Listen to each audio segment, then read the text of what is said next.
Amin. Shalom, teman-teman. Halo. Shalom. Damai sejahtera bagimu. Amin. Amin. Maka Yesus menghembusi mereka dan berkata, damai sejahtera bagimu. Yes, amin. Kita hidup karena anugerah. Karena itu artinya kita hidup karena intervensi ilahi, saudara ya. Tidak ada seorang pun yang mencari Allah. Manusia tidak mengenal jalan damai. Mereka tidak takut akan Allah. Yohanes 1 ayat 10 katakan, Yesus itu ada di tengah dunia, tapi dunia tidak mengenalnya. Ayat 11 berkata, dia datang kepada umat kepunyaannya, tapi umat kepunyaannya tidak menerimanya. Roma 3 ayat 10 sampai 18 memberikan kita penyingkapan yang luar biasa. Yesaya 1 ayat 3 berkata apa tadi? Lembu mengenal tuannya. Ya. Yesaya 1 ayat 3 ya saudara ya. Manusia saudara ya, setelah mereka berdosa ya, artinya melanggar perintah Allah. Ketika mereka memilih pohon pengetahuan yang baik dan yang jahat, setelah itu ada satu konstelasi yang berubah, saudara. Ya, ketika itu relasi hubungan Adam yang jasmania itu tidak lagi memiliki hubungan yang intim dan bergaul karib dengan Bapa di dalam roh. Itu hilang, itu berkurang, boleh dikatakan juga begitu. Tetapi yang saya mau ceritakan malam hari ini tidak juga lepas dari masalah iman dan kasih karunia, tetapi lebih spesifik mengenai mengapa kasih karunia itu diperlukan, ya. Karena ada sesuatu yang berkaitan dengan roh manusia, dengan pneuma manusia yang quote unquote dia sudah tumpul, dia sudah tidak punya kekuatan. Kalau kita lihat dalam realitas kita hidup sehari-hari ya teman-teman, kenapa ya gitu ya? Sering kan kita bertanya ya, kenapa ya saya masih begini, masih begini? Saya ada hal yang sangat menurut saya sangat penting yang kita harus terima malam hari ini, ya. Bahwa rupanya saudara, manusia yang rohnya masih tumpul, jiwanya tuh berkeliaran. Dia coba sedemikian rupa gitu ya untuk mengelolanya, mengendalikannya, tapi sayang pasak tempat dia berpegang tidak kuat atau tumpul. Itu sangat menarik menurut saya. Di dalam dunia pendidikan, bagaimana kita mendidik dan kemudian mengajar itu sering kita temui. Kenapa karakter challenging gitu? Kenapa membentuk karakter orang itu tidak mudah gitu? Kaitannya dengan tentu saja pikiran, pola pikir gitu ya. Kemudian mengendalikan emosi. Kenapa itu tidak mudah? Saya menerima ya satu kebenaran bahwa karena rohnya itu tumpul. Dalam bahasa Injil, rohnya penurut. Dia tidak punya power, kuasa, kekuatan. Nah, malam hari ini juga makanya kalau saudara ingat, saya masih ada PR mengenai pentingnya bahasa roh. Dan berdoa, menyanyi, memuji dalam roh. Tapi sulit sekali dijelaskan kalau kita belum bahas mengenai materi mengenai roh manusia yang hidup atau roh manusia yang dibangkitkan, roh manusia yang kemudian menjadi kuat kembali. Sulit untuk kita pahami, saudara. Apalagi bicara mengenai berdoa di dalam roh atau memuji dan menyembah di dalam roh. Paulus sering katakan ya bahwa kalau aku berdoa di dalam roh, aku tidak sedang berdoa dengan akal budi. Itu artinya apa, saudara? Doanya itu tidak terucap di lidah, bukan dengan kata-kata yang bisa dimengerti oleh pikiran.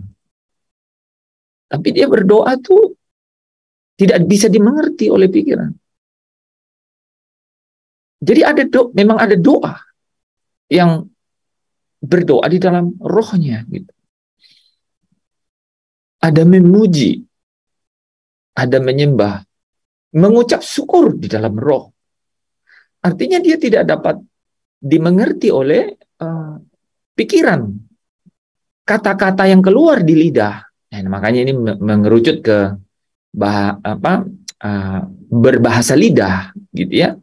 Kalau berbahasa lidah itu apa yang keluar dari lidah itu dimengerti oleh pikiran.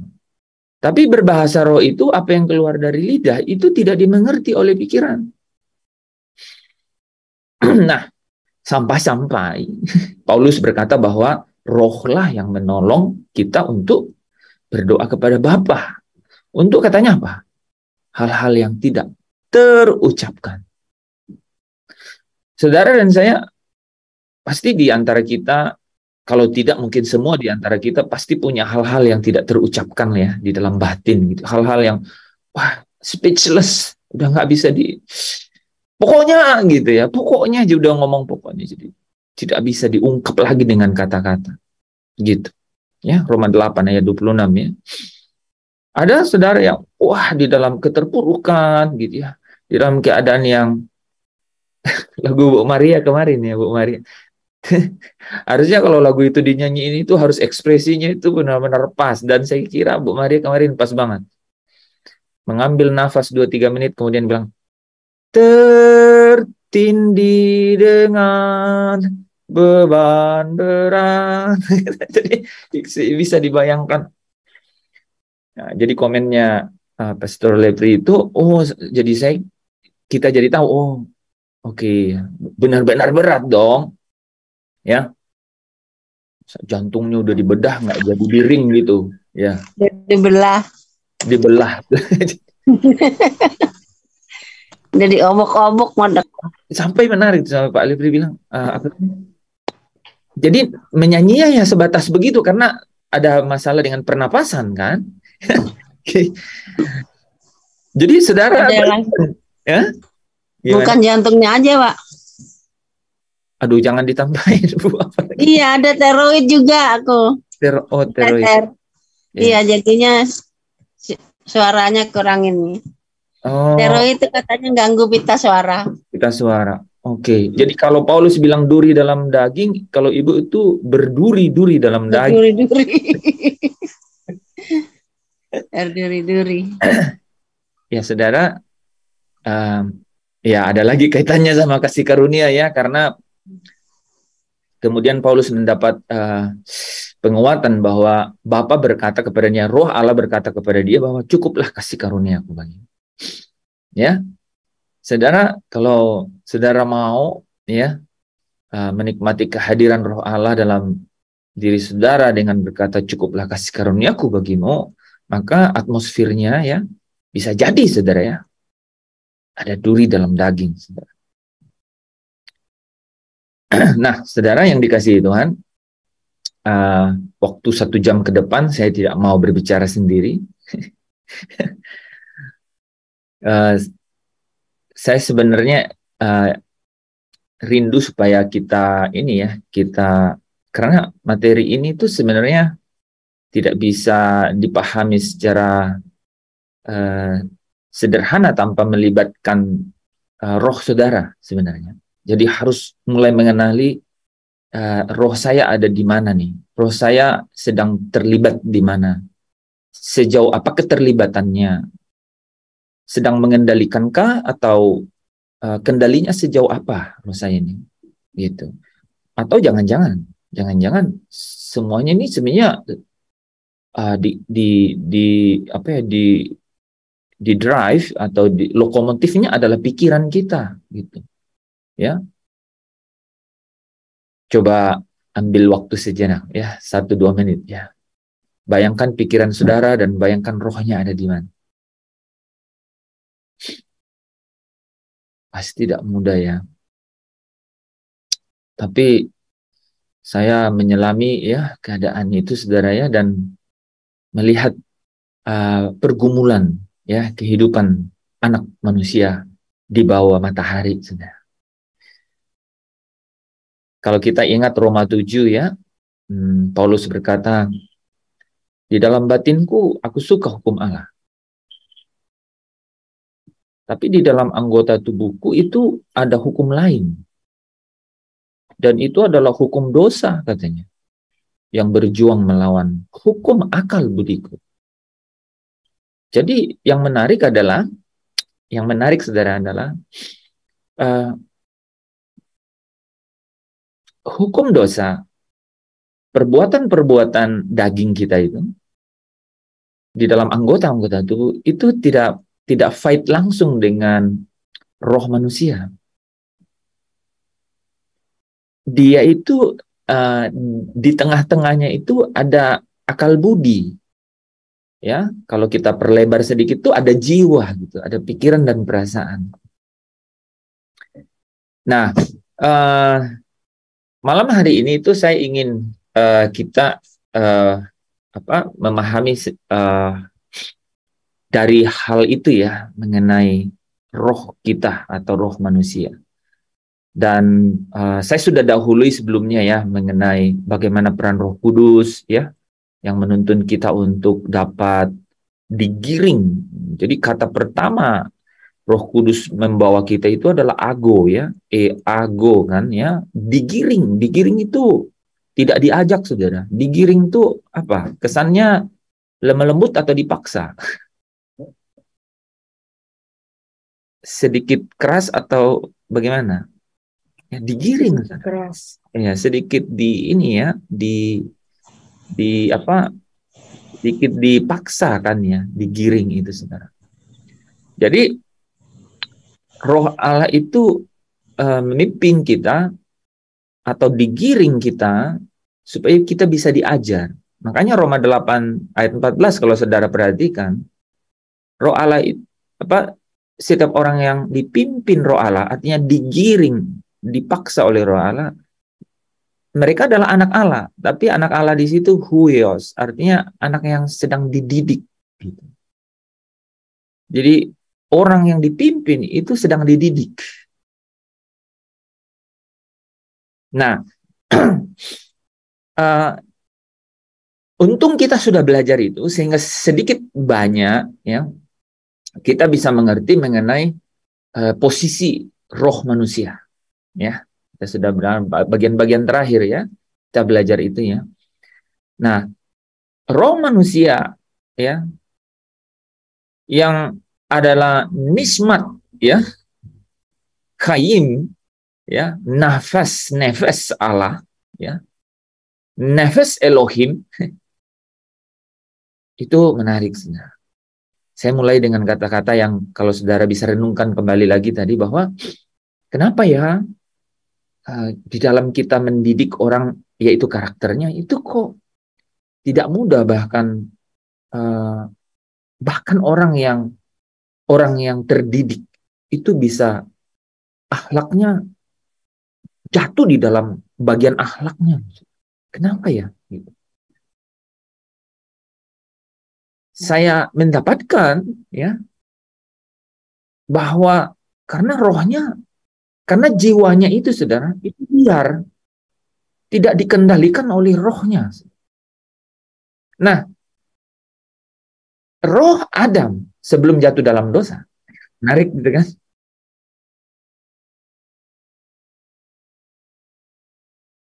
Roh Adam sebelum jatuh dalam dosa, itu rohnya Allah.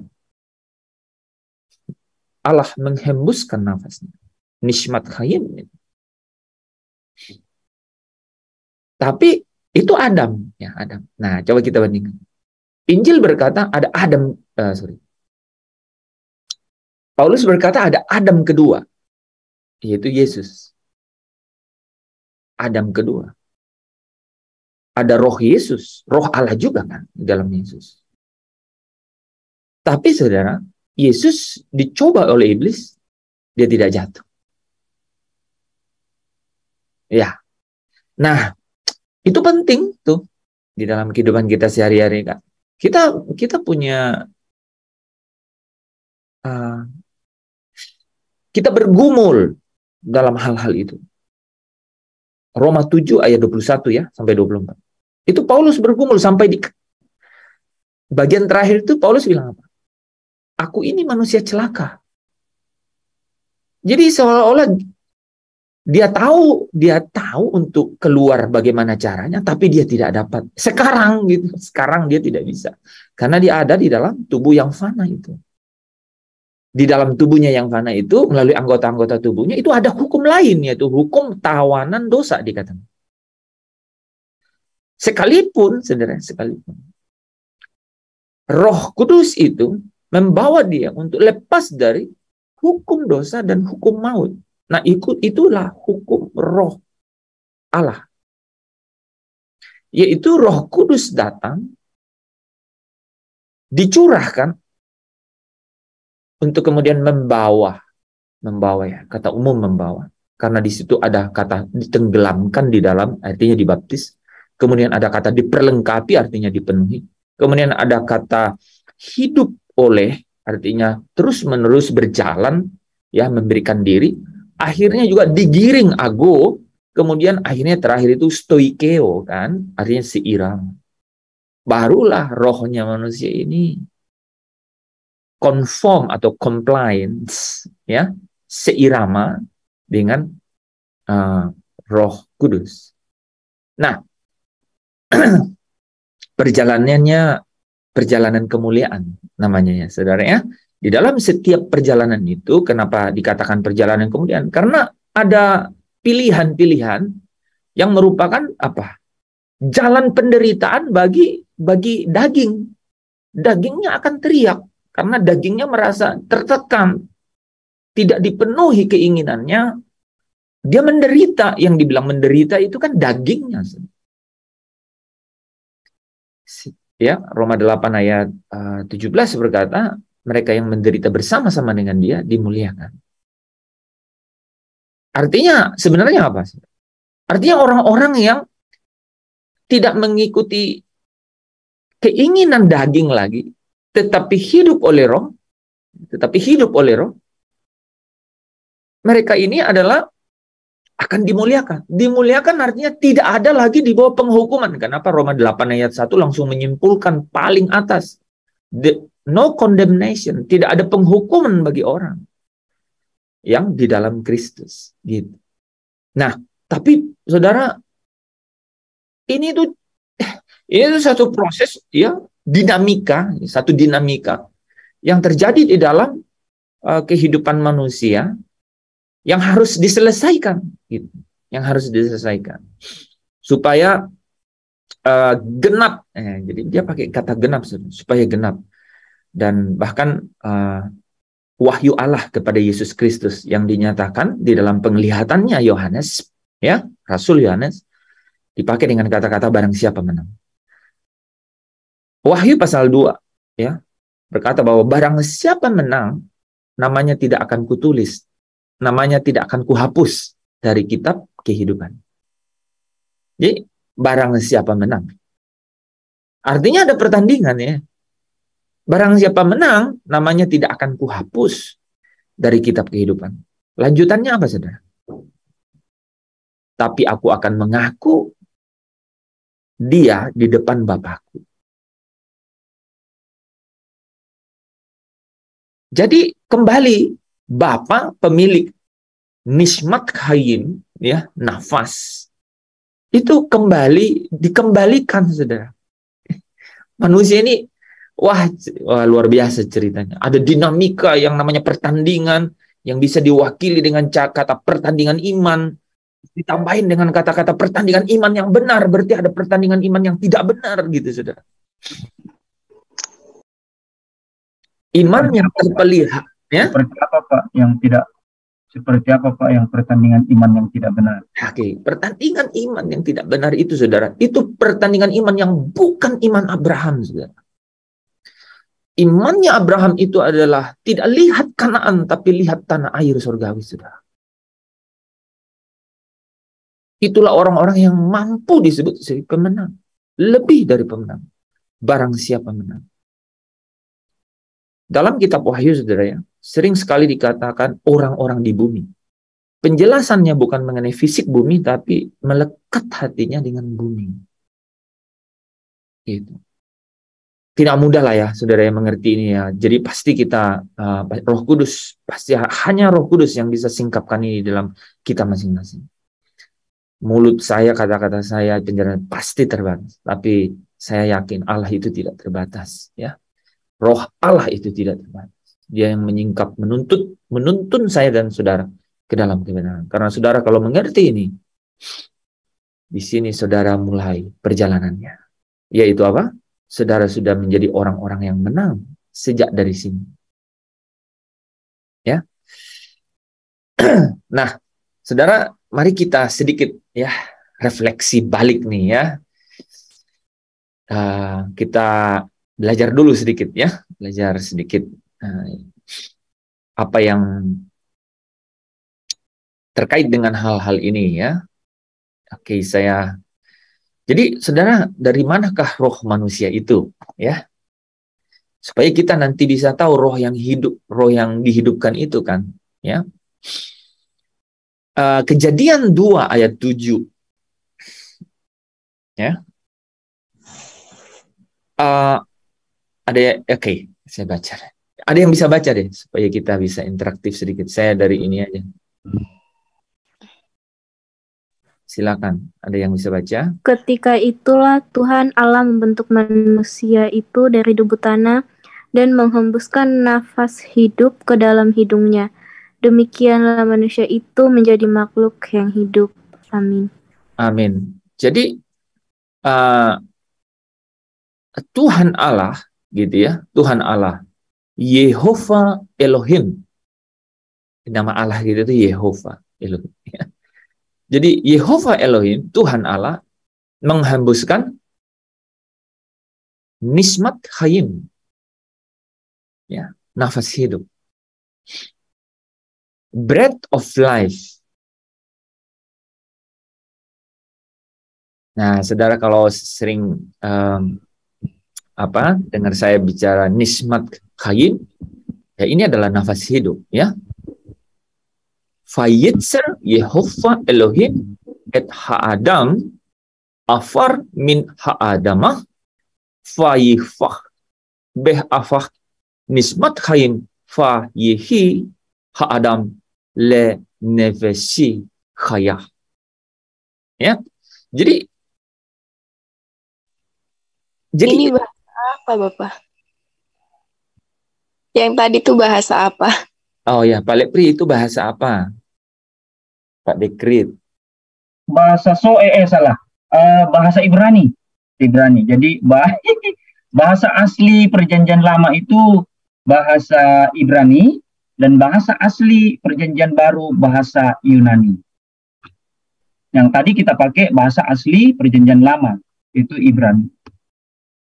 Oke, ya. Jadi teman-teman kalau dengar kata Yehova Elohim tuh nggak usah harus sudah menjadi sudah menyatu juga, harus tahu bahwa itu bukan sesuatu yang aneh, tapi ya jangan sampai ada kata Yehova Elohim langsung ajaran sesat.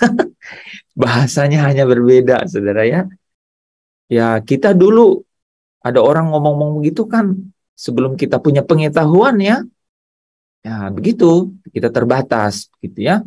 Tapi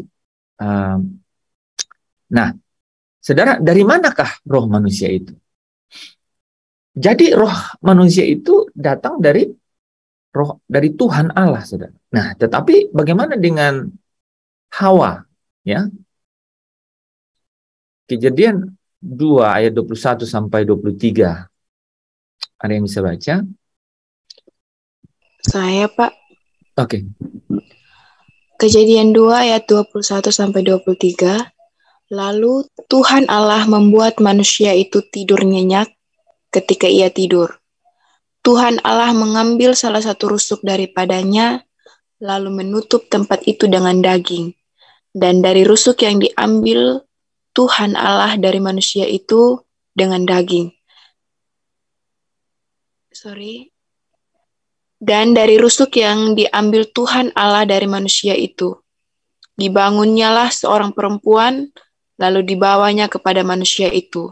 Lalu berkatalah manusia itu, inilah dia, tulang dari tulangku dan daging dari dagingku. Ia akan dinamai perempuan, sebab ia diambil dari laki-laki. Amin. Amin. Ya, jadi yang menamai manusia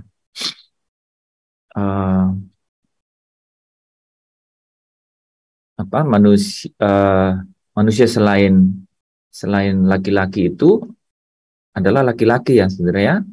Dia berkata, ia ini akan dinamai perempuan.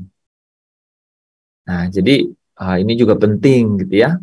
Ia ini akan dinamai perempuan. Nah, jadi Hawa ya, Hawa itu menerima tidak menerima langsung ya dari Allah ya, nefes itu ya.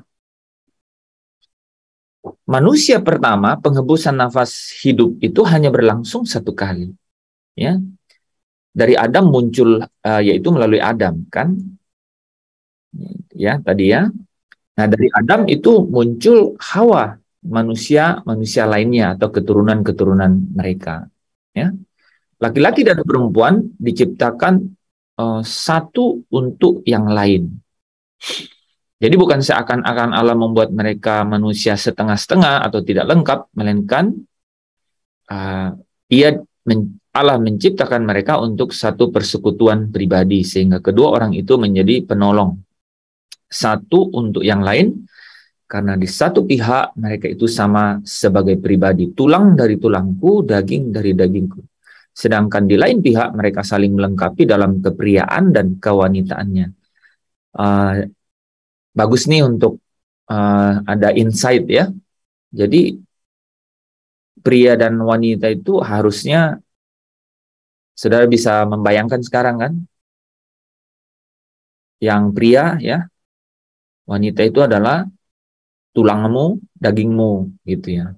Nah, apalagi yang wanita kan, aku diciptakan dari dagingmu dan tulangmu kan gitu. Insight-nya ada banget ini ya. Jadi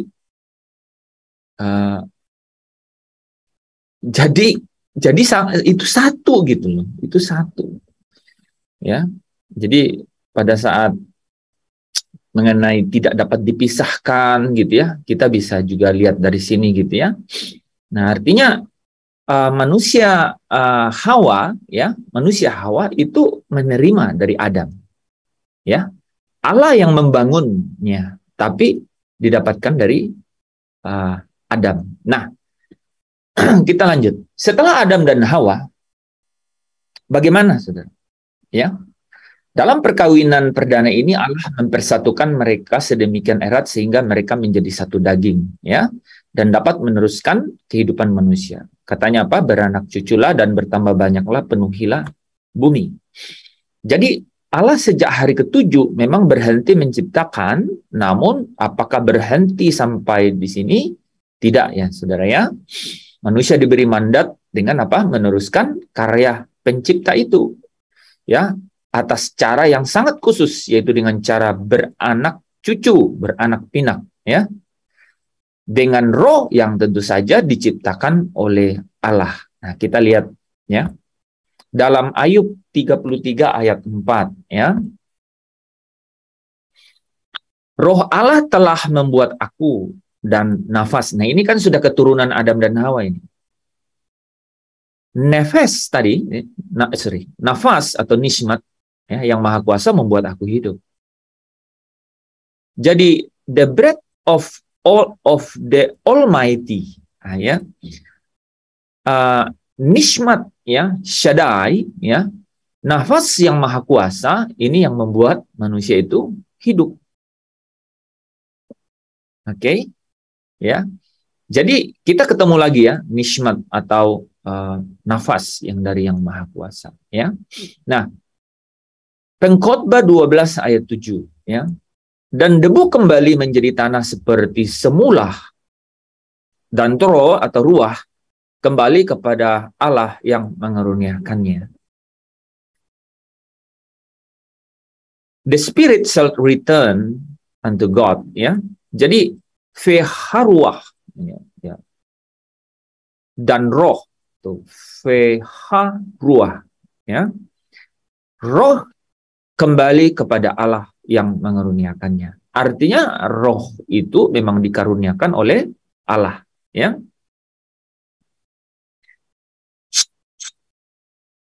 Jadi kita bisa simpulkannya teman-temannya bahwa roh manusia berasal dari Allah. Nanti akan kembali kepada Allah. Janin yang lahir itu rohnya juga dari Allah. Nanti saya kasih headline sini. Roh yang janin yang lahir itu, bayi itu, janin yang ada di dalam rahim itu rohnya dari Allah, saudara ya. Oke. Nah, manusia janin ya, yang jadi bayi kemudian jadi dewasa itu terdiri dari 3 hal ini, saudara. Tubuh, jiwa dan roh. Ya, di dalam tubuh itu ada hukum, ya. Di dalam jiwa itu ada juga hukum, di dalam roh ada juga hukum. Ya. Yang bekerja. Ya, sebelum jatuh ke dalam dosa, ini semuanya seirama, ya, memiliki interaksi di dalam rohnya. Adam itu bisa berhubungan dengan intim dan bergaul erat dengan Allah, gitu, saudara. Nah, ada kata-kata yang penting saudara ingat, gitu ya, mengenai 3 bagian ini. Tapi paling yang sangat kita bahas di sini itu karena tubuh ini akan diganti dengan tubuh kemuliaan, ya. Tetapi roh ini adalah roh yang sama, saudara ya.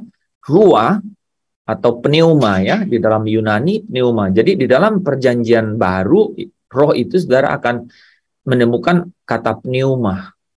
Tadi kita lihat ya, ada kata ruah ya, di dalam perjanjian lama atau Ibrani ya.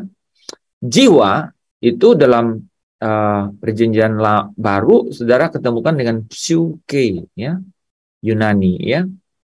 Dalam perjanjian lama Ibrani nefeshi ya. Oke, nah saudara yang dikasihi Tuhan, roh yang tadi dihembuskan Allah kepada manusia itu kemudian keseluruhannya manusia Adam ini melanggar perintah. Ya, melanggar perintah. Nah, apa yang terjadi sehingga pertama saudara, tubuhnya pasti mengikut jiwanya. Jiwanya pasti mengikut apa yang dikatakan rohnya, gitu. Allah berkata kepada Adam, semua di dalam taman ini kau boleh makan. Tetapi mengenai ya pohon pengetahuan yang baik dan yang jahat, jangan kamu. Terus manusia Adam ini memakannya. Jadi jangan kamu makan. Manusia Adam memakannya. Itu artinya dia melanggar. Dan pelanggaran ini disebut dosa. Nah, pada saat melanggar ini memang kita perlu ini ya. Kenapa manusia ini sampai tidak punya kekuatan untuk tidak melanggar itu? Padahal rohnya itu adalah roh dari Allah loh, saudara. Ini penting. Nah, kita bandingkan dengan Matius pasal 4 ya. Yesus dicobai ya. Matius pasal 3 4. ya Matius 4 kalau nggak salah ya, Yesus dicobai. Ya, jadi setelah dia dibaptis, ya, oleh Yohanes Pembaptis, inilah anakku yang kukasihi, kepadanya lah aku berkenan. Terus ada merpati ya, burung merpati yang memberi tanda bahwa ada roh Allah. Ada roh Allah. Saudara, Yesus yang digambarkan Adam kedua, Adam yang artinya Adam yang belum jatuh dalam dosa. Adam kedua artinya sama, analoginya paralel dengan Adam yang belum jatuh sebelum jatuh ke dalam dosa. Adam kedua Yesus waktu dicobai oleh iblis yang sama masih Lucifer itu saudara. Ya, dia bolos tuh, masih kata tunggal dia bolos. Ya, Lucifer satu, ya itu sama gitu. Ya, ular tua, naga besar. Tapi Adam kedua tidak jatuh. Nah, tidak jatuh, saudara. Nah, di sini saya mau langsung paralelkan. Roh Allah yang ada dalam Kristus. Karena Yesus waktu itu adalah jadi manusia seutuhnya. Tapi di dalamnya ada roh Allah. Adam itu juga ada roh Allah. Tapi manusia Yesus itu dapat menang atas pencobaan dari si jahat. Nah, ini yang menjadi rancangan atau rencana Allah, bagaimana supaya manusia yang akan dikembalikannya kepada rancangan yang semula itu sungguh-sungguh tidak lagi dapat jatuh dalam pencobaan. Nah, sehingga gambarannya itu benar-benar Allah tampilkan di dalam manusia Yesus, ditampilkan. Ya. Jadi Yesus sungguh-sungguh secara jasmania lahir ya seperti manusia ya di tengah-tengah dunia ini supaya benar-benar nyata bagi kita bahwa di dalam dia, katanya, di dalam dia itu ya, di dalam dia apa yang kita rasakan tuh dia rasakan gitu, sehingga kita tidak bisa lagi berkata bahwa kita tidak dapat atau tidak mampu atau tidak punya jalan atau cara, tapi Yesus Allah sendiri menampilkan bahwa bagaimana dia membawa manusia untuk kembali memiliki, ingat ya, memiliki hubungan atau relasi di dalam pergaulan yang intim dan akrab dengan dia. Itu menjadi fokusnya, saudara. Jadi fokusnya.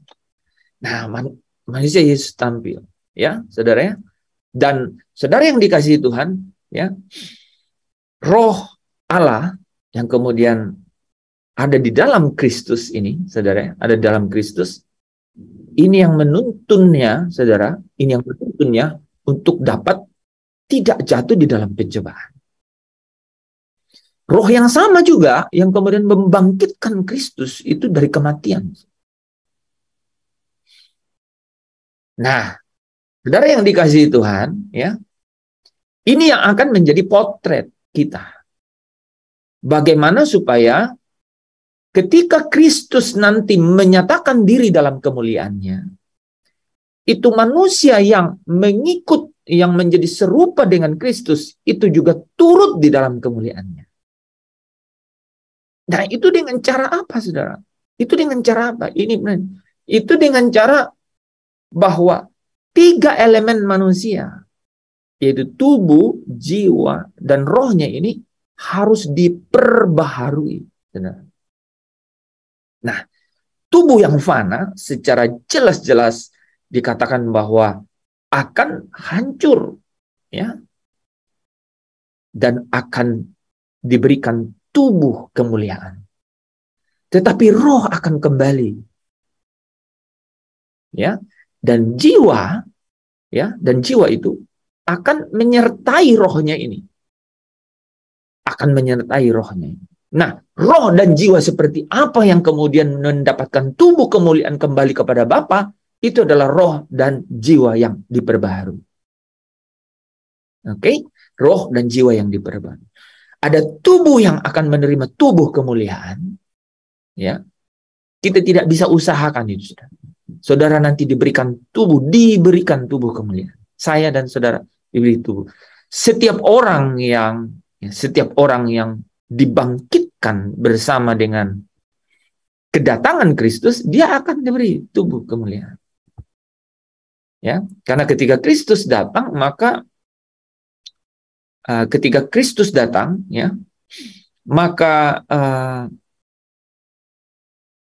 orang-orang mati itu dibangkitkan.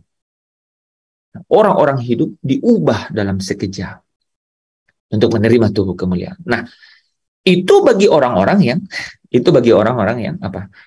Karena orang-orang yang roh dan jiwanya tidak akan kembali atau berjumpa dengan Yesus di awan-awan, itu akan tetap mati, saudara. Mati. Dia akan bangkit nanti pada saat sebelum penghakiman terakhir, saudara, yaitu penghakiman tahta putih. Itu baru bangkit. Tapi orang-orang yang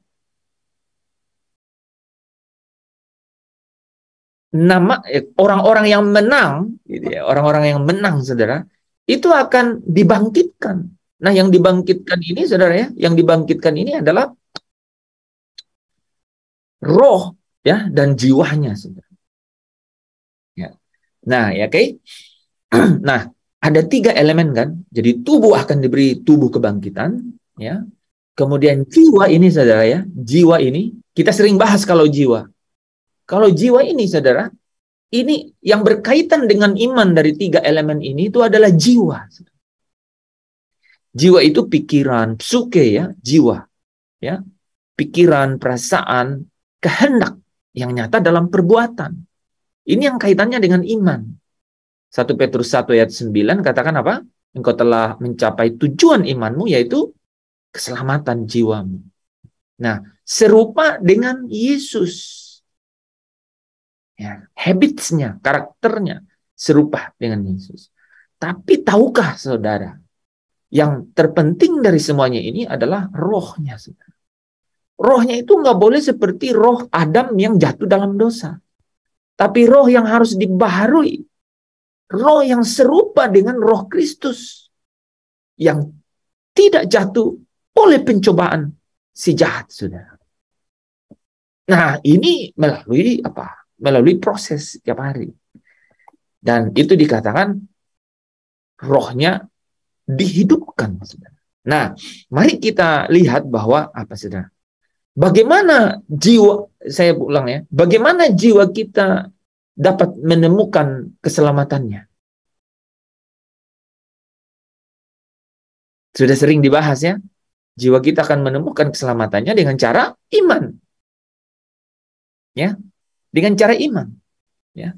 Karena dengan iman, ya, dengan cara iman yang masuk dalam pertandingan yang benar, iman yang seperti imannya Abraham, yaitu apa? Pikiran, ya, yaitu apa? Mengenai jiwanya, saudara, mengenai jiwanya, yaitu apa? Pikiran, perasaan, dan kehendaknya yang tidak menuju ke Kanaan atau melekat hatinya di bumi yang ada susu dan madu, gitu ya, tetapi yang berlabuh ke tanah air surgawi, saudara. Jauh ke sana, tanah air surgawi. Jadi karakternya itu terus dilatih untuk terpisah dari dunia. Dan kemudian apa? Menuruti apa yang membawanya, mengikuti apa yang Allah kehendaki, apa yang Allah senangi, apa yang menyukakan hati Allah. Pikirannya, perasaannya, gitu. Ya. Jadi tidak melekat. Itu yang kita bisa katakan bahwa orang-orang yang mengumpulkan harta di surga, orang-orang yang tidak yang melepaskan diri dari dari segala sesuatu, ya, untuk kemudian memberikan dirinya dengan rela untuk dibentuk pikiran perasaannya. Ya, itu melalui apa? Melalui firman atau perkataan-perkataan, ya. Ya, kita udah tahu itu, ya, bahwa setiap firman itu jadi rema yang kemudian menjadi iman, ya. Roma 10:17, iman timbul dari rema to Kristo, ya. Firman dari Kristus, perkataan-perkataan dari Kristus. Supaya apa? Ada Roh Kudus yang memimpinnya, ya. Roh Kudus nih, Roh Kudus bukan roh kita. Roh Kudus memimpin kita untuk kemudian apa? Setiap hari berjalan di dalam roh, ya, berjalan di dalam roh. Supaya kita dapat tidak mengikuti keinginan tubuh, itu artinya keinginan-keinginan yang menyenangkan dunia, tapi kita mengikuti keinginan roh yang menyenangkan hati Bapa. Akhirnya apa? Karakternya terbentuk, kan? Oke, nah, tetapi tahukah saudara, malam hari ini kita ingin bahas mengenai perkataan-perkataan yang sama, rema, itu juga menghidupkan roh. Nah, ya, mari kita baca, ya. Yohanes 6 ayat 63, ya. Rohlah yang memberi hidup. Daging sama sekali tidak berguna. Perkataan-perkataan rema yang kukatakan kepadamu adalah roh dan hidup. Nah, saudara, ya. Jadi roh manusia tadi yang tumpul itu, ya. Roh manusia tadi yang sudah tumpul mati, saudara, ya. Tidak mampu untuk mengendalikan jiwanya sehingga jiwanya jadi liar. Jadi saudara, kalau ini saya kasih ini, ya, ilustrasi, kalau jiwa kita itu kemudian aku mau apa ya? Duh, enak juga ya kalau kayak begitu, ya, gitu. Wah, seperti kehidupan orang begini, ya. Itu tuh liar itu. Jiwanya tuh liar itu. Gitu. Seperti orang-orang yang bilang begini, ya, saudara, ya. Jadi seorang pengacara itu bukan masalah kita menang perkara, bukan. Tapi apa? Menghadirkan keadilan. Gitu. Kalau klien yang kita bela itu memang salah, hukumlah yang salah, bebaskanlah yang benar. Jadi menghadirkan keadilan, gitu misalnya. Contoh nih deh. Jadi kalau begitu rohnya tidak liar, jiwanya kan tidak liar, gitu. Nah, ya. Tapi kalau yang jiwanya liar itu pokoknya harus menang, gitu. Ya. Kalau ada uang, gitu, ya. Over the sky, gitu, ya. Over the sky limit, gitu, ya. Tidak ada batasnya, gitu, ya, maksudnya uangnya, gitu. Ya, itu pokoknya bisa menang, gitu. Nah, itu kan apa? Liar kan jiwanya. Nah, rohnya nggak kerja. Nah, yang tadi pasti rohnya kerja. Yang mengatakan bahwa menghadirkan keadilan siapa kira-kira? Nah, pasti rohnya yang berkata-kata itu. Rohnya mulai mengendalikan. Apakah seutuhnya mengendalikan? Rupanya tidak jawabannya. Makanya kadang-kadang ada juga yang sering, gitu, ya. Kita tidak bisa mengendalikan jiwa kita, gitu, pikiran kita, gitu. Karena apa? Berarti rohnya masih terlalu tumpul, gitu. Rohnya masih terlalu tumpul. Rohnya belum menemukan kekuatan, gitu. Kekuatannya masih terbatas, gitu. Nah, makanya kita harus terus memperbaharui roh kita. Nah, caranya ini, saudara. Rohlah yang memberi hidup, daging sama sekali tidak berguna. Apa katanya? Perkataan-perkataan. Jadi rema yang kukatakan kepadamu itu roh. Rema itu adalah roh. Nah, saudara, ya. Jadi itu penting sekali. Firman ini itu yang akan menghidupkan roh kita. Nah, oke. Mari kita lihat, ya. Amin, amin, amin. Ini perlu Ya. dilonggarkan tadi. Tuh. Ya, saudara perhatikan saya jelaskan ini tadi ya, dua ini ya. Kalau kita bicara mengenai karakter, pikiran nih, pikiran gitu ya. Pikiran, perasaan itu kan jiwa nih, psuke kan jiwa. Gitu. Orang banyak yang konsentrasi di sini dan tidak memperhatikan mengenai rohnya itu ya. Nah, itu yang menjadi salah satu masalah, saudara. Coba teman-teman renungkan ya, renungkan karena di sanalah kenapa Adam kedua, yaitu Yesus Kristus itu tidak jatuh dalam pencobaan. Diabolos, Lucifer, ular tua, ya, sang iblis itu, saudara. Ya, mungkin itu karena terlihat dari ini, Pak, kan Yesus bilang ada tertulis, ada tertulis. Nah, itu firman semua yang wow, keren. Ini, saudara. Ini nah, ini yang bilang ya, ini. Ya, perkataan itu roh, saudara. Nah, ya. Ini yang Pak Hens bilang baru saya temukan bahwa cara menghidupkan roh kita ini nih kepadamu, ya itu. Ya, nah kita coba lihat, saudara ya. Sebelum kita masuk ke roh ini, kita lihat analoginya dulu. Ini kan kita sering nih bahas ini bahwa pikiran, perasaan kita gitu ya harus harus dituntun oleh kebenaran. Ya, betul, dan itu yang disebut iman kan? Itu iman, ya. Tujuan iman kita itu jiwa. Ya.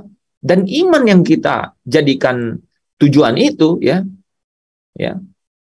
itu timbul daripada firman atau rema. Jadi betul, rema ini membangkitkan iman, dan iman ini kemudian menuntun pikiran, perasaan, dan kehendak kita kepada apa? Kepada keselamatannya. Apa itu maksudnya? Pak, ya, menuntun jiwa. Berarti di roh dulu, terus roh hidup, dia nuntun jiwa. Saya baru dapat. Benang. Ya, Pak Lepri, tetapi yang terjadi yang saya maksudkan adalah Roh Kudus itu ya bekerja itu untuk membawa orang di dalam menuntun orang ke dalam seluruh kebenaran firman atau rema untuk mencapai keselamatan jiwanya. Dan roh yang sama itu roh yang sama itu membawa firman ini juga ya, perkataan-perkataan untuk menghidupkan rohnya. Jadi bukan hanya jiwanya gitu. Ya. Nah, Roma 8 ayat 2 berkata begini. Roh dalam NIV translation gitu ya disebut lebih jelas hukum roh. Ya, hukum roh yang memberi hidup. Jadi ada hukum roh yang memberi hidup. Itulah yang memerdekakan kamu ya di dalam Kristus dari hukum dosa dan hukum maut. Kita lihat ayatnya ya. Roh yang memberi hidup, yang memerdekakan kamu dalam Kristus ya dari hukum dosa dan hukum maut. Ya. Dalam NIV version disebut hukum roh yang memberi hidup. Nah, tahukah saudara, hukum roh ini yang memberi hidup, itu maksudnya adalah Roh Kudus itu menenggelamkan saudara ke dalam penguasaannya, kemudian memperlengkapi saudara, kemudian membuat saudara hidup di dalam perlengkapan itu setiap hari, sampai dia menggiring rohnya saudara, dan sampai roh saudara itu seirama dengan roh Allah. Itulah yang disebut proses pembaharuan roh di Efesus 4 ayat 23. Manusia lama jadi manusia baru, yaitu dibaharui dalam roh dan pikiran atau jiwanya. Gitu. Jadi roh ini harus dibaharui ini saudara. Ini kalau kita tidak sensitif. Nah, saudara, kalau semakin saya lanjutkan, saudara akan semakin ngeroh. Ya, semakin ini kemana sih? Semakin ngeroh rasanya.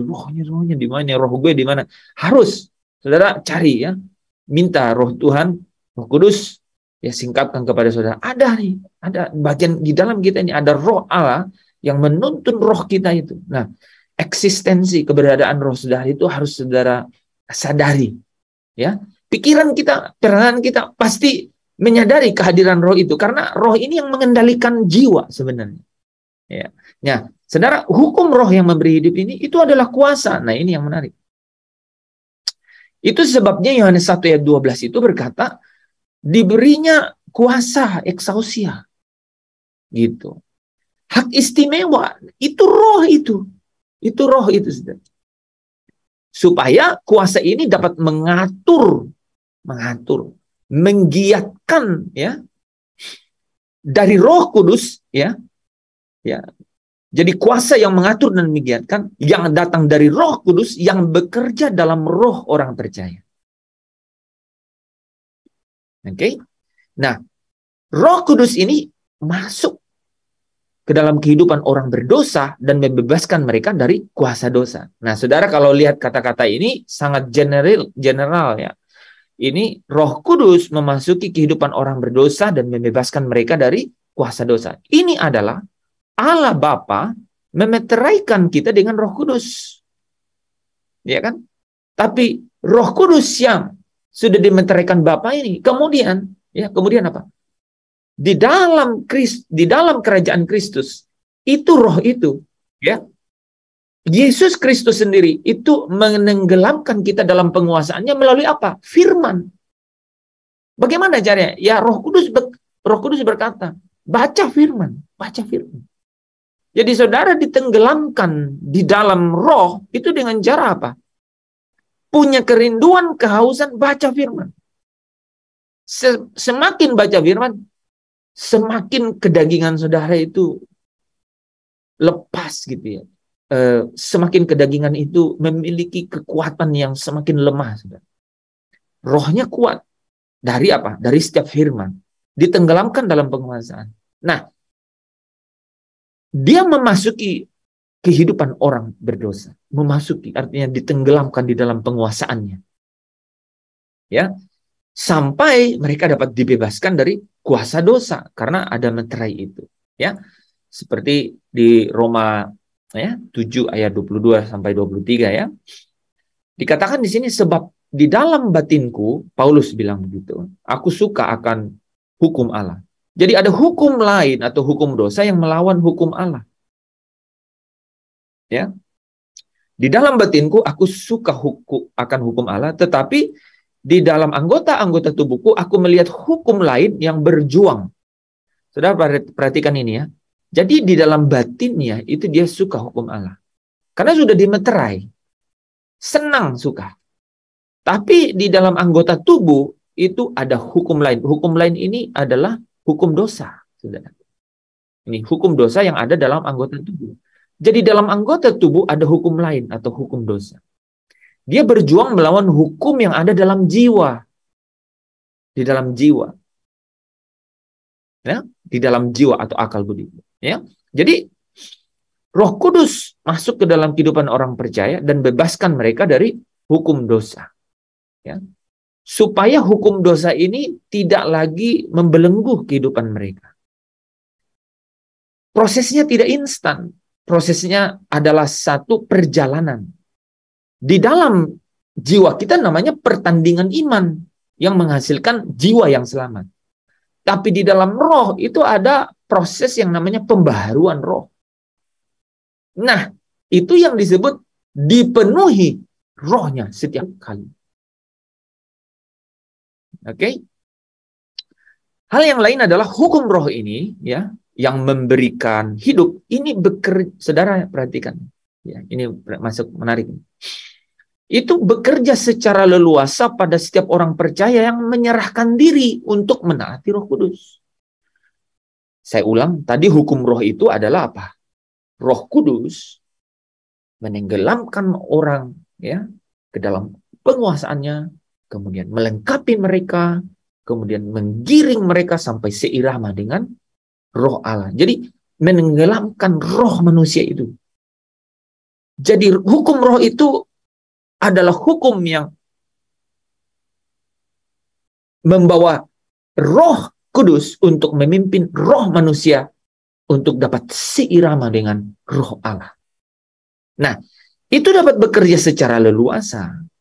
Kalau kita menyerahkan diri, kalau kita menyerahkan kehendak untuk menaati Roh Kudus. Kalau kita tidak menyerahkan diri, kalau kita tidak menyerahkan kehendak, maka Roh Kudus tidak dapat secara leluasa untuk apa? Menuntun roh kita sampai dapat seirama dengan Roh Kudus. Ya.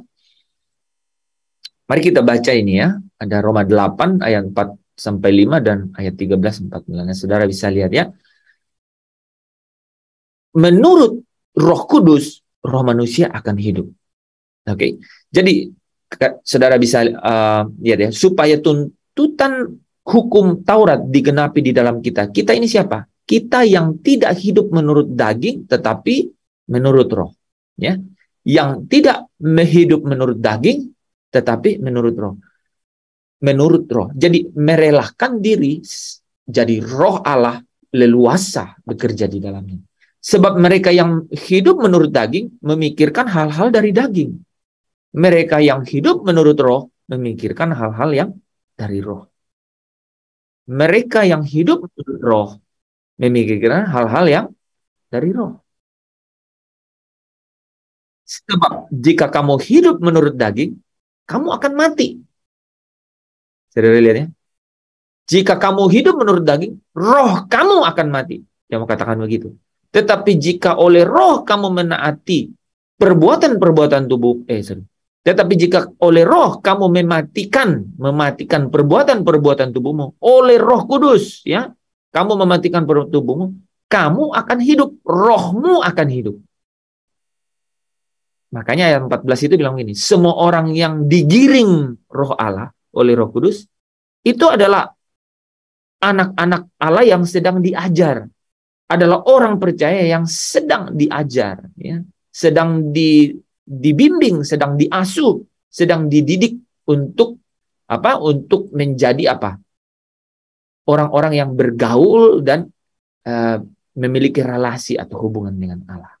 Dialah anak-anak Allah. Nah, nanti kita lihat ini prosesnya ini menarik juga nanti ini ya.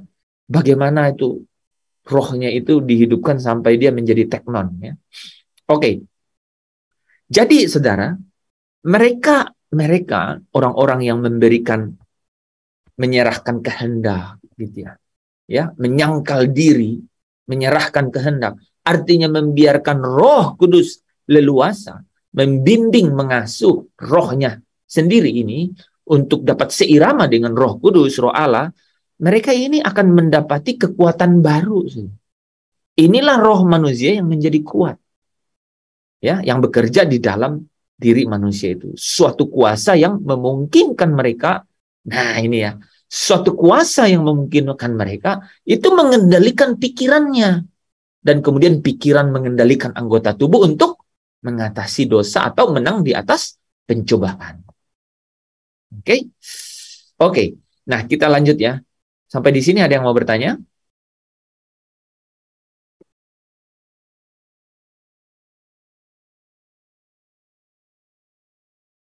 Enggak ada? Oke, kita lanjut dulu ya supaya. Nah, saya mau bahas satu hal lagi dari membahasnya lagi dari Roma 8 ayat 10 sampai 12 ya. Ayat 10 katakan, tetapi jika Kristus ada di dalam kamu. Kristus ada di dalam kamu.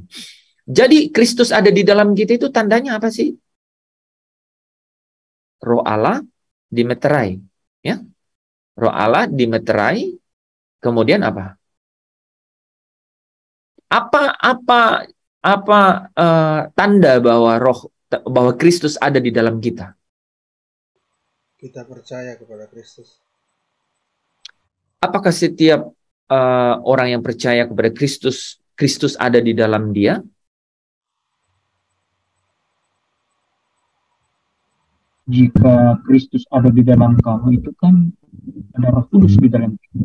Nah, tidak ada satupun yang dapat mengakui Yesus itu Tuhan kalau bukan Roh Kudus. Iya, teman-teman lihat itu ya. Jadi Kristus di dalam kamu artinya tadi Pak Tadus katakan apa? Roh Kristus itu ada di dalam kita dan roh itu mengaku Yesus itu adalah Tuhan. Berbeda nih dengan kalau saya bilang kamu di dalam Kristus. Saya ulang ya. Saya tanya itu karena saya membuat kontradiksi atau paradoks yang jelas. Roma 8 ayat 1 katakan, tidak ada lagi penghukuman bagi mereka yang ada di dalam Kristus. Nah, di sini Roma 8 ini baru ini ya, Roma 8 ayat 10 katakan Kristus ada di dalam kamu. Tetapi jika Kristus ada di dalam kamu, artinya kamu sudah dimeterai. Maka tubuh memang mati karena dosa, tetapi apa? Roh adalah kehidupan. Nah, menarik ya? Artinya apa? Roh Kudus tadi ya, yang tadi Pak Tadus bilang Roh Kudus ada dalam kita yang mengaku ya bahwa sehingga kita mengakui Kristus itu adalah Tuhan, Yesus itu adalah Tuhan. Itulah yang akan memimpin kita untuk apa? Untuk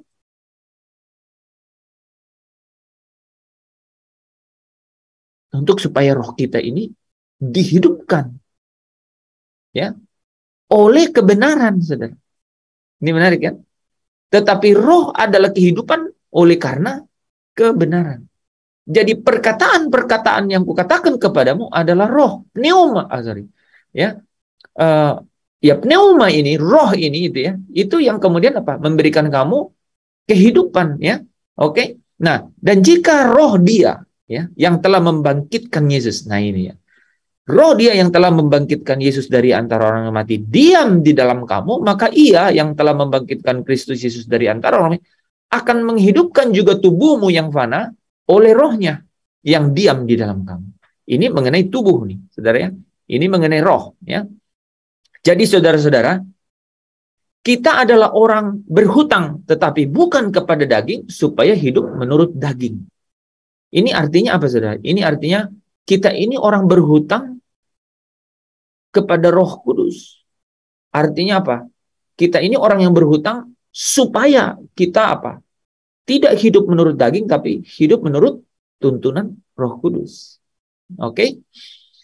Nah, roh ini, saudara, itu yang kemudian bersaksi ya bahwa kita anak Allah. Kalau saudara perhatikan 3 ayat ini,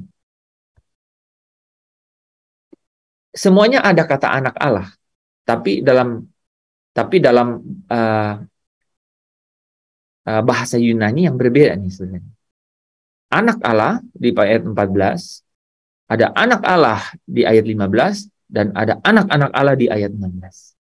Saudara bisa lihat ya, ada huios, ada huiothesia, kemudian ada teknon. Nah, di sini nih menarik kesimpulannya ya. Jadi semua orang yang digiring, ini masih digiring nih. Ya, dituntun, disah, diasuh oleh Roh Allah, Roh Kudus, itu adalah anak Allah. Artinya orang-orang yang harus dididik, ya. Ya, harus dididik, ya. Sebab kamu tidak menerima roh perbudakan yang membuat kamu takut lagi, ya, membuat kamu takut lagi. Kamu bukan notos, dia mau bilang begitu. Kamu bukan orang yang masih ada dalam belenggu kuasa kegelapan, tetapi kamu telah menerima roh yang menjadikan kamu anak, ya. Jadi kata menjadikan kamu anak itu proses kan, huothesia, ya, menjadikan kamu anak Allah. Oleh karena itu kita berseru, ya Aba, ya Bapa. Oke, roh ini yang menjadikan kita anak Allah, ini roh ini yang menjadikan, nah ada ayat tapi saya tidak cantumkan di sini, dan roh kita bersama-sama dengan roh Allah itu Galatia 4 ayat 6 kalau nggak salah, ya, itu untuk berkata ya Aba, ya Bapa. Nah, ini nih, sorry. Di ayat 16, akhirnya, saudara lihat ya, kelihatan nggak? Ya, roh itu, roh Allah ini bersaksi bersama-sama dengan roh kita bahwa kita adalah anak-anak Allah. Saudara bisa lihat, kata roh kita muncul setelah apa, saudara? Setelah roh kita ini muncul bersama-sama Roh Kudus, ya, bersaksi, itu maka saudara levelnya itu menjadi anak-anak Allah. Jadi kapan roh saya dan saudara itu bersama-sama dengan Roh Kudus bersaksi? Nah, ini artinya apa? Roh Kudus dan roh kita itu seirama. Nah, jadi saudara bisa membedakan sekarang. Bagaimana hubungan, gitu ya? Pertumbuhan ya seorang di dalam Tuhan, ya, mulai dari huios jadi teknon, gitu ya, terkait dengan apa? Pembaharuan rohnya. Nanti bisa itu ya, saudara bisa jelaskan di situ ya. Oke, kita ada beberapa menit tersisa. Saya harus mungkin berhenti di situ dulu ya. Nanti kita lanjutkan lagi. Saya masih ada 2 sesi ya untuk ini. Sampai nanti kita berbicara mengenai mungkin tiga sesi lagi bicara mengenai pentingnya berbahasa roh dan berdoa di dalam roh, memuji, menyembah dan mengucap syukur di dalam roh. Oke, adakah yang bertanya? Silakan. Pertanyaan yang terkait dengan ini boleh, yang tidak terkait dengan ini juga silakan.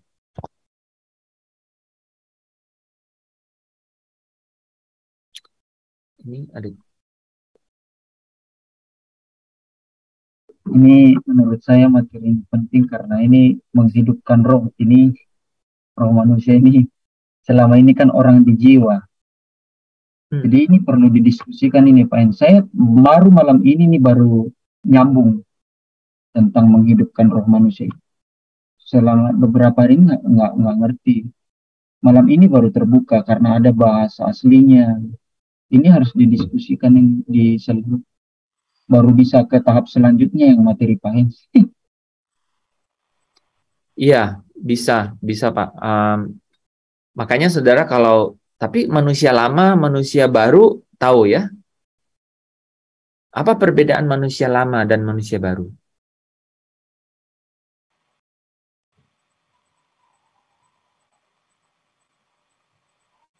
Ada yang mau coba jawab? Ya, dari saya. Iya Pak Kadus. Ya, manusia lama itu manusia yang belum dilahirkan baru oleh Roh Kudus, rohnya oleh Roh Kudus. Ketika dia mengaku percaya kepada Yesus, percaya dalam hati dan mengaku dengan mulut bahwa Yesus adalah Tuhan, dan Yesus Kristus ada di dalam kehidupannya, jadi menjadikan rohnya baru, dilahirkan baru.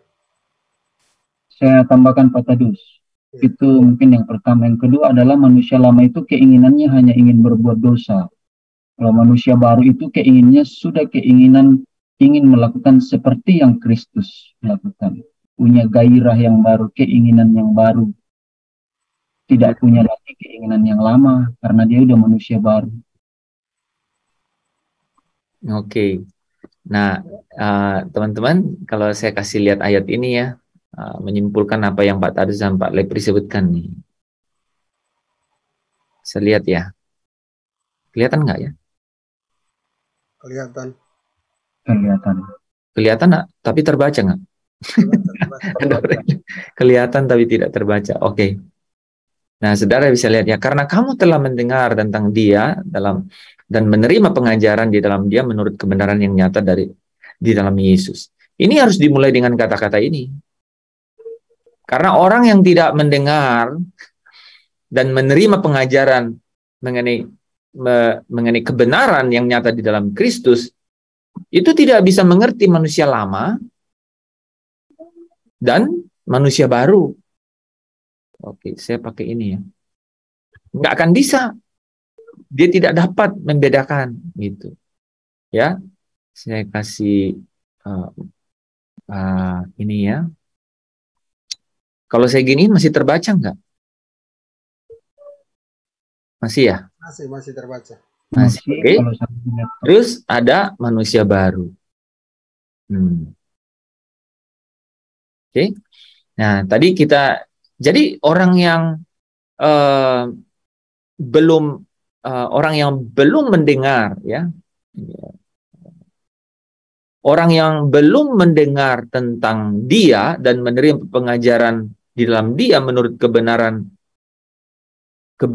yang nyata dalam Yesus, itu nggak bisa membedakan nih antara manusia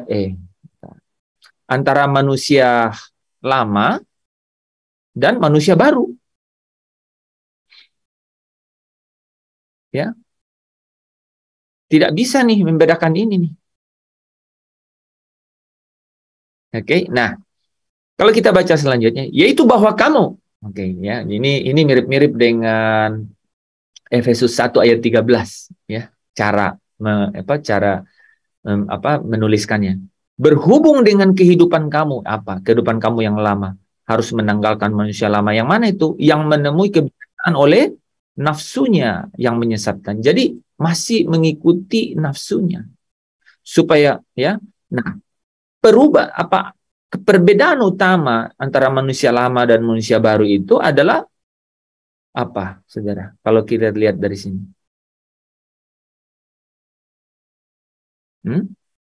Ini ya, dibaharui di dalam roh dan pikiran. Ya, dan mengenakan manusia baru yang telah, ya ini yang dijelaskan tadi, telah diciptakan menurut kehendak Allah di dalam apa? Kebenaran, saudara. Kebenaran di sini itu dikaiosune. Yaitu apa? Melakukan kebenaran yang nyata di dalam perbuatan, menjadi kebiasaan, gitu. Menjadi suasana, ya, batinnya, menjadi suasana jiwanya, ya, kebenaran, ya. Menurut kehendak Allah di dalam kebenaran dan kekudusan yang sesungguhnya. Manusia baru selalu dikaitkan dengan kebenaran, ya, dan kekudusan. Dan itu kaitannya dengan mereka dibaharui di dalam roh dan pikiran, ya. Oke.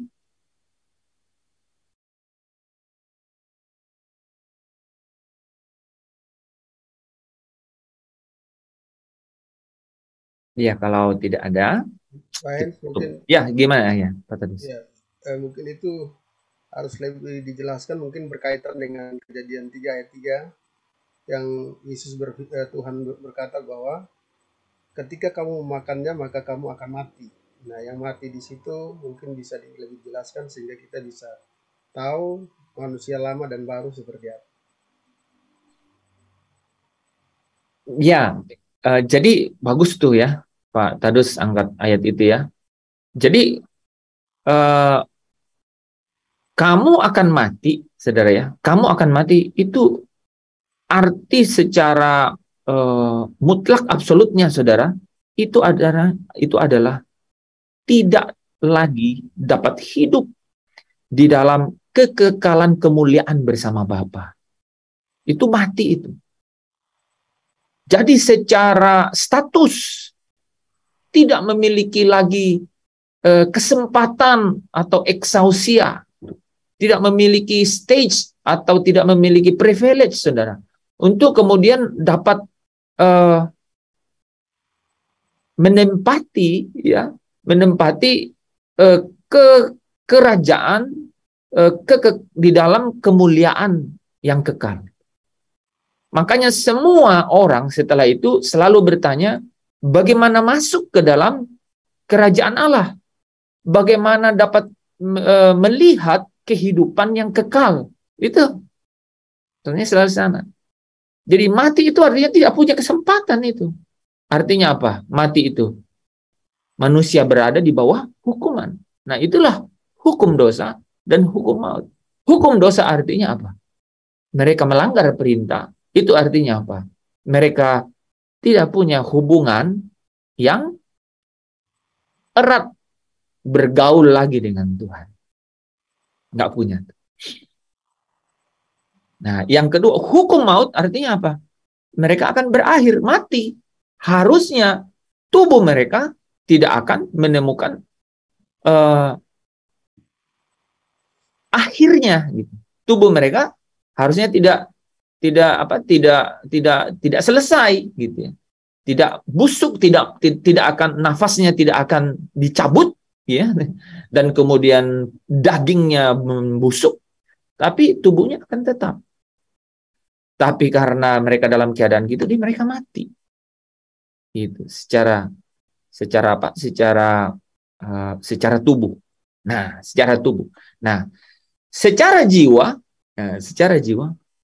mereka, ya, kekurangan kemuliaan atau tidak memiliki, kehilangan kemuliaan. Kalau terjemahan LAI, kehilangan kemuliaan, kan? Itu artinya kemuliaan yang ditetapkan oleh Allah untuk manusia yang dapat berinteraksi dalam hubungan yang akrab, bergaul erat dengan Dia. Nah, dia kehilangan. Nah, di dalam rohnya itu mati. Artinya apa? Rohnya ini tidak dapat lagi mengendalikan jiwanya. Tidak memiliki kekuatan untuk mengendalikan jiwanya. Gitu. Dia mati. Dia tidak lagi memiliki kekuatan untuk mengendalikan jiwanya. Gitu. Tidak memiliki potensi lagi untuk rohnya ini dapat seirama dengan roh Allah. Tidak memiliki potensi lagi.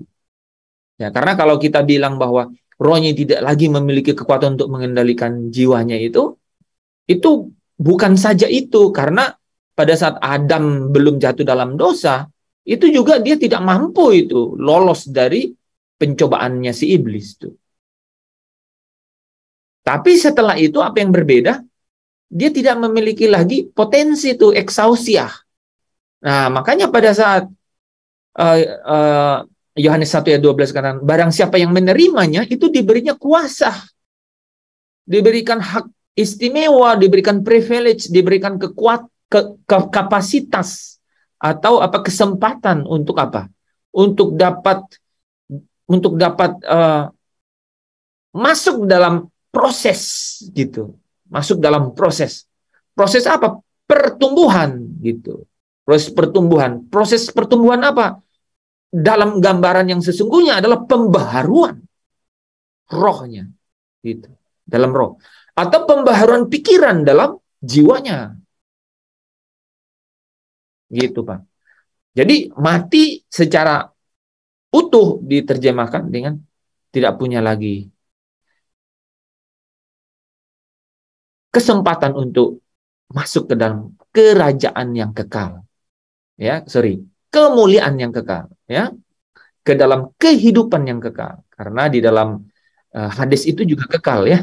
Jadi artinya apa? Dia tidak lagi, makanya kan selalu Nikodemus, bagaimana aku dapat masuk ke dalam hidup yang kekal, ya. Kekalnya itu hidup, gitu kan.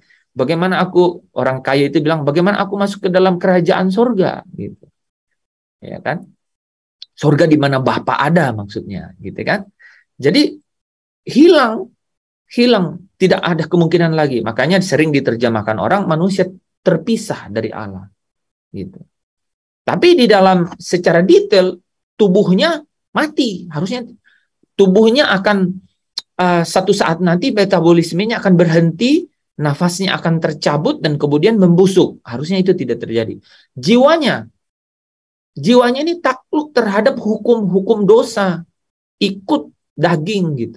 Dia tidak memiliki kemuliaan. Ini kemuliaan. Kemuliaan itu dia tidak miliki. Ya, kemuliaan yang Allah tetapkan untuk mereka itu tidak miliki.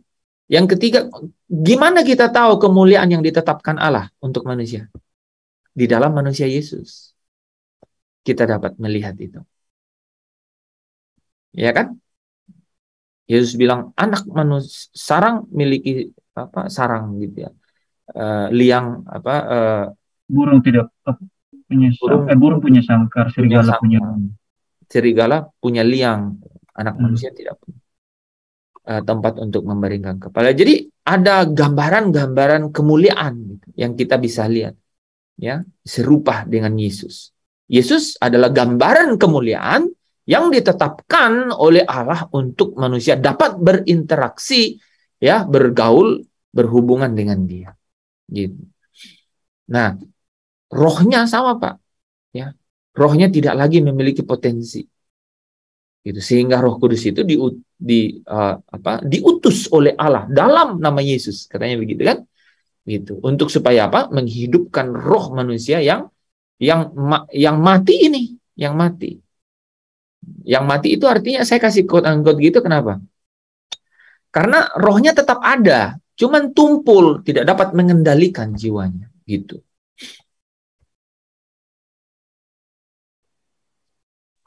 Mungkin yang tepat itu kehilangan kemampuan, Pak, ya. Kekuatan, kuasa lah. Ya, kuasa. Yang paling bagus, yang paling tepat itu dia kehilangan kuasa. Kuasa. Nah, kapan kuasa itu kembali? Nah, itu Yohanes 1 ayat 12. Tapi kuasa itu di situ adalah kuasa kesempatan gitu, hak istimewa untuk. Nah, untuk dikembalikan ini itu adalah huiothesia itu ada proses menjadi anak Allah. Ya, proses menjadi anak Allah.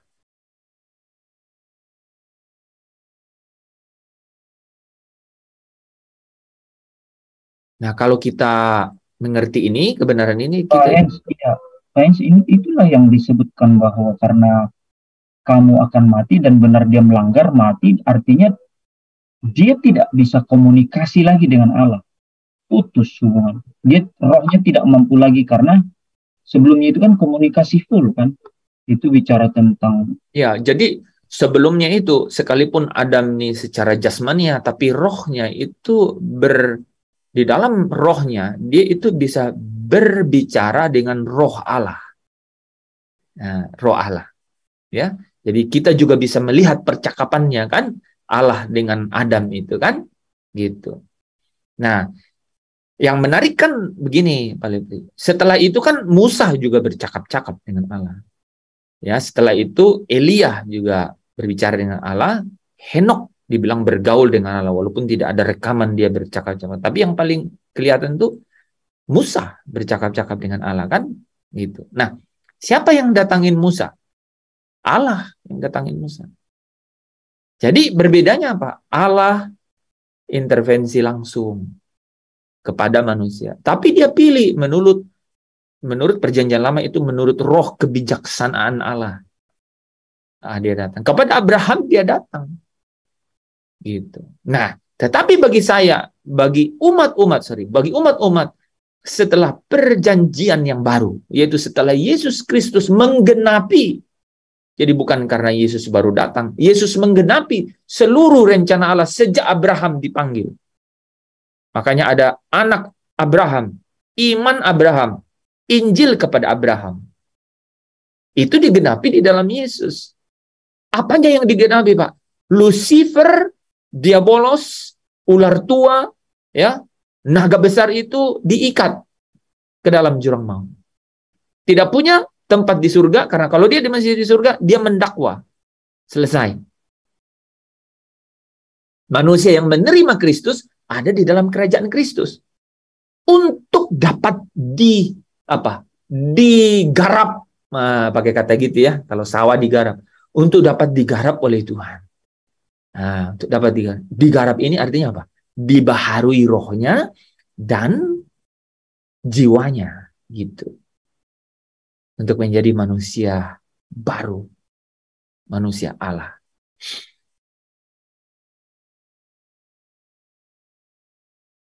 Saya nggak tahu dari mana tadi sampai situ.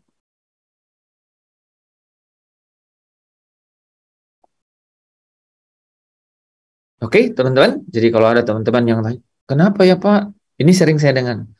Saya kok sebenarnya saya nggak mau buat ini, tapi kok saya buat lagi. Itu berarti bagus tuh kalau bisa pikir roh saya nih harus dibaharui.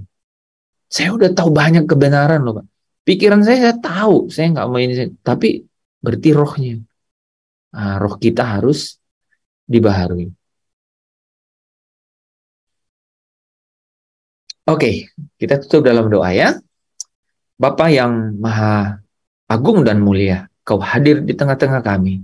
Kami menikmati setiap kebenaran yang boleh Engkau rasukkan ke dalam roh kami, sehingga pikiran dan perasaan kami menikmati kelegaan dan ketenangan. Kami mengucap syukur karena Engkau bukan Allah yang jauh di sana, tapi Allah yang dekat dan berdiam di dalam kami melalui Roh-Mu yang Roh Kudus. Terima kasih untuk kehadiran-Mu, ke penguasaan-Mu di dalam setiap kegerakan di dalam hidup kami. Kami mengucap syukur karena dengan demikian kami boleh menikmati eksistensi ilahi, keberadaan ilahi.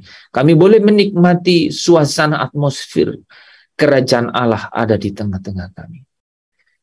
Damai sejahtera dan sukacita itu boleh menjadi bagian.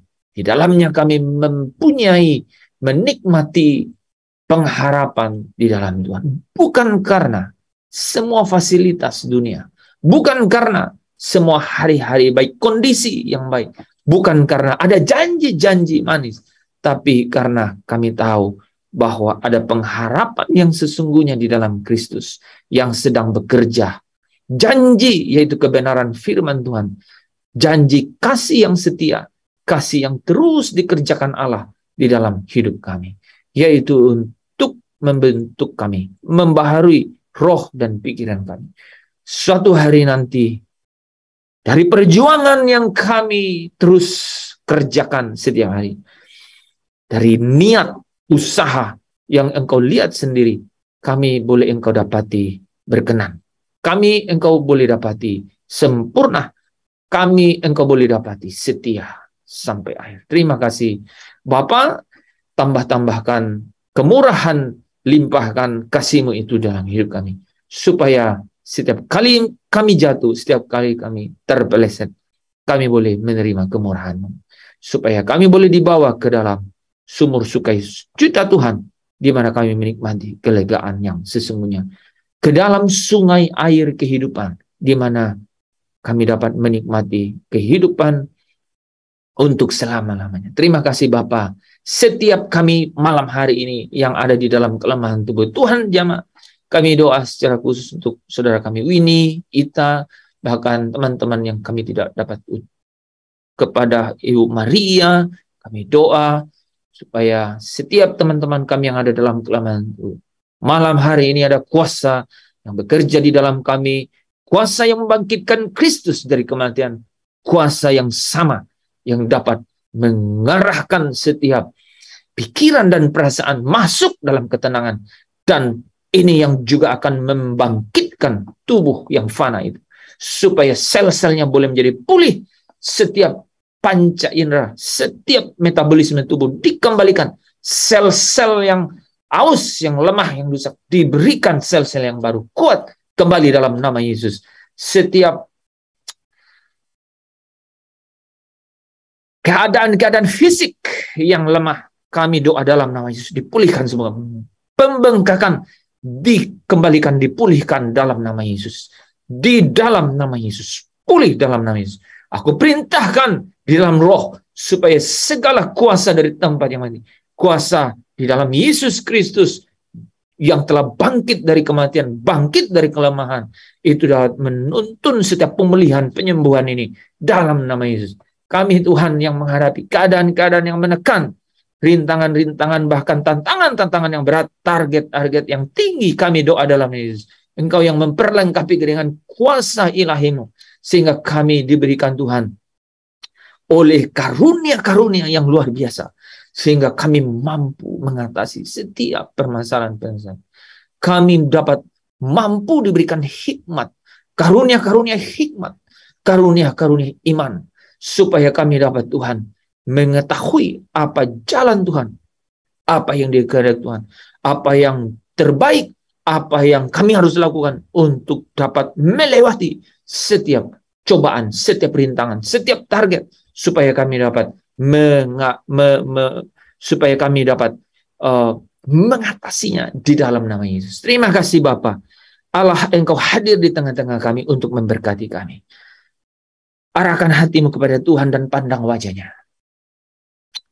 Allah hadir di tengah-tengah engkau untuk memberkati engkau. Di dalam sepanjang umur hidupmu, Allah akan memberkati engkau sampai engkau berjumpa dengan Dia di tempatnya yang abadi. Di dalam segenap seluruh hidupmu, Allah turut bekerja di dalam segala sesuatu untuk mendatangkan karakter-karakter Kristus, kebaikan di dalam hidup, sehingga engkau berkenan dipandang elok dan mulia di hadapannya. Allah memberkati engkau dan memberkati keturunanmu. Allah memberkati engkau, memberkati orang tuamu. Allah memberkati engkau, memberkati keluargamu, keluarga besarmu. Allah memberkati apa yang dipegang tanganmu, apa yang kau kerjakan, dari mana engkau dipanggil. Allah memberkati engkau. Allah memberkati keluar masukmu. Ketika engkau berjalan, engkau dituntun oleh malaikat-malaikatnya, dihalau dari setiap mara bahaya, malapetaka. Engkau dipimpin dan disertai dengan malaikat Tuhan di tempat engkau berdiam, di kemah-kemahmu. Malaikat Tuhan berjaga-jaga di dalam nama Yesus. Allah memberkati engkau di bumi ini sampai engkau bertemu dia dengan dia di surga. Berkatnya Abraham, Ishak dan Yakub malam hari ini turun atasmu. Damai sejahtera dari Allah Bapa, cinta, kasih, sukacita dipenuhkan, dilimpahkan dari Yesus Kristus dalam persekutuannya dengan Roh Kudus yang memimpin, menghibur, menolong engkau dari malam hari ini, esok sampai Maranatha, sampai kita berjumpa dengan dia di awan-awan menyongsong Yesus masuk ke dalam pesta perkawinan anak domba, hidup bersama Bapa sampai selama-lamanya tanpa batas. Di dalam nama Yesus, engkau yang bersukacita, yang diberkati, berkata dengan saya, haleluya, haleluya, amin. Amin. Amin. Haleluya, haleluya, amin. Wah,